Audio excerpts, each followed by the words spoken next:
Welcome to Love, Sex, and Money. Great to have you back. Um, so, today I want to talk to you about sexless relationships and how you can get things back on track if they've gone asunder. So, if you haven't subscribed to my channel and you do like my videos, I would love if you would do that. I'm trying to get my message out to as many people as I can who need it. And don't forget to hit the bell button to be notified when I upload new content because I'm always putting up new videos and new content all the time.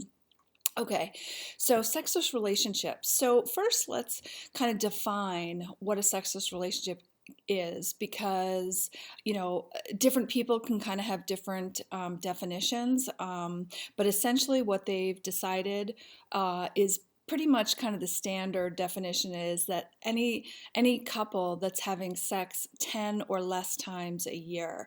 Now, some sexless relationships are absolutely zero sex, where there's nothing going on and hasn't been for months or years. Others, it can be just like once a month, whatever. Obviously, different people have different appetites for the amount of sex that they want to have.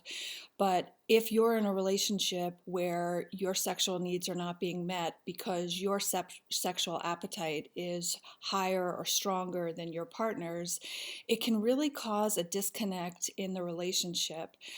So, what can you do to fix it? Well, what I would highly recommend is that you tackle this issue sooner rather than later. Because the problem is that the longer the problem goes on, the harder it is to get it back on track.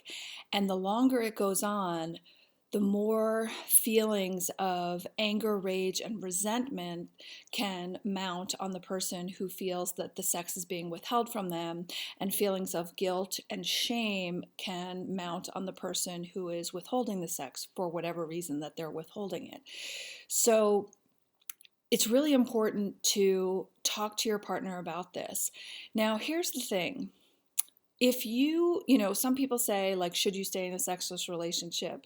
Here's a very, very important question to ask yourself. If you are communicating your needs to your partner and you are communicating that you need more sex in the relationship, that it is a strong, powerful need, both physically for you and also like emotionally to feel connected in the relationship, and that person is unwilling to address it, you have to seriously ask yourself if this is something that's worth your investment to stay. Because the reality is, sexual needs are a basic human nature. And when you're in a committed relationship, it's understood, I mean, unless you're in an open relationship, it's pretty much understood that you're not going to go outside of the relationship to get your sexual needs met. So if they can't be met in the relationship, for someone to expect you to go without is irrational, and it is delusional, and it is unfair, and it is cruel. So if for whatever reason they're withholding sex because emotional trauma or something like that, I understand that and I have a heartfelt connection for them. But the reality is, if someone's going to be in a committed relationship, sex is a standard part of what is expected to be in a relationship. So that person pretty much has, it's an obligation for them that, it's their obligation to heal their shit, to be able to engage healthfully in a relationship. It is unacceptable and it is irrational for the person withholding sex to expect you to stay committed to them without having that huge component to the relationship there. So if you want to try to get it back on track, first you have to open up and you have to be honest about it and you have to talk about it. And you really want to talk about it as quickly as possible before it becomes the huge elephant in the room. So once you talk about it, then when you're trying to rebuild trust, because if there's been a period of time where there hasn't been sexual interaction and there's been, one partner has been initiating and has been rejected, over and over again, it's going to be harder for them to initiate, and it's going to be, you have to rebuild trust because the trust has been destroyed or is decaying.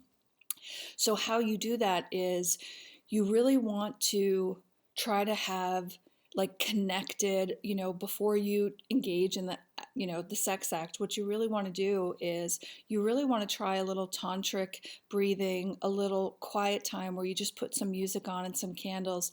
And really, if you can, ideally, I would recommend sitting in Yabyum pose and looking into each other's eyes without speaking, and really trying to establish a connection and communicate how you feel about your partner through your eyes. Sometimes it's difficult to actually speak our truth. Especially if there's been wounding and lack of trust or whatever. But if you can communicate what you want to say through your eyes, it is a deeply intimate experience, and it can really bring you closer.